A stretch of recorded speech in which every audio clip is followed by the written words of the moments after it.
പുല്ലുകുളങ്ങര ശ്രീധർമ്മ ശാസ്താ ക്ഷേത്രത്തിലെ തിരുത്സവത്തിന്റെ 8ാം ദിനത്തിൽ വിപുലമായ ചടങ്ങുകൾ നടന്നു. നിരവധി ഭക്തജനങ്ങൾ പങ്കെടുത്തു. പുല്ലുകുളങ്ങര ശ്രീ ധർമ്മശാസ്ത്ര ക്ഷേത്രത്തിലെ 8ാം ഉത്സവം വിവിധ ചടങ്ങുകളോടെയും പരിപാടികളോടെയും നടന്നു. രാവിലെ പള്ളി ഉണർത്തൽ, പ്രഭാതപേരി, ഉഷപൂജ, ശ്രീബലി, ശ്രീഭൂതബലി, ഉരുളിച്ച എന്നിവ നടന്നു. 541 നമ്പർ സരസ്വതി വിലാസം NSS കരയോഗം, 1074 നമ്പർ NSS കരയോഗം, 5221 നമ്പർ നടുവിലെ മുറി NSS കരയോഗം എന്നിവ സംയുക്തമായി പുതിയവിള തെക്ക് കരയായാണ് ഉത്സവം സമർപ്പിച്ചത്.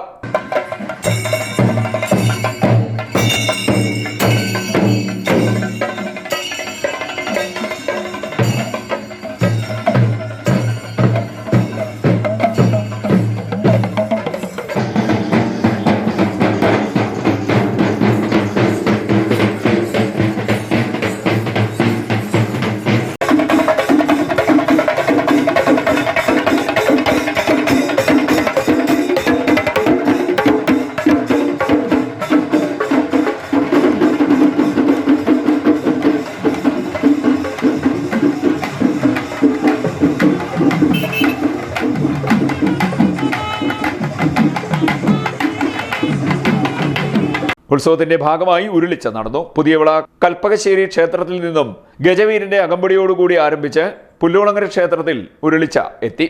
എതിരത്ത പൂജ, നവകം, പഞ്ചഗവ്യം, ഉച്ചപൂജ, കാഴ്ചശ്രീബലി എന്നിവയ്ക്ക് ശേഷം കെട്ടുകാഴ്ച വരവ് നടന്നു. മുത്തുകുട, അയ്യപ്പ പാലഭിഷേകം, ഗണപതി, ശിവൻ എന്നീ ഫ്ലോട്ടുകളുടെയും വിവിധ കലാരൂപങ്ങളുടെയും കോലെടുത്തു ഭഗവതിയുടെയും അകമ്പടിയോടുകൂടിയാണ് ഘോഷയാത്ര നടന്നത്. പുതിയവിള കൽപ്പകശ്ശേരി ക്ഷേത്രത്തിൽ നിന്നും ഘോഷയാത്ര ആരംഭിച്ച് പുല്ലുകുളങ്ങര ക്ഷേത്രത്തിൽ എത്തിച്ചേർന്നു. ഇതിനുശേഷം ഓട്ടൻതുള്ളൽ, വേലകളി, സേവ, ചെണ്ടമേളം, നൃത്തപരിപാടി, കൂട്ടം കൊട്ട് എന്നിവയും നടന്നു. നിരവധി ഭക്തജനങ്ങൾ ചടങ്ങുകളിൽ പങ്കെടുത്തു. CDNet news, Kayamkulam.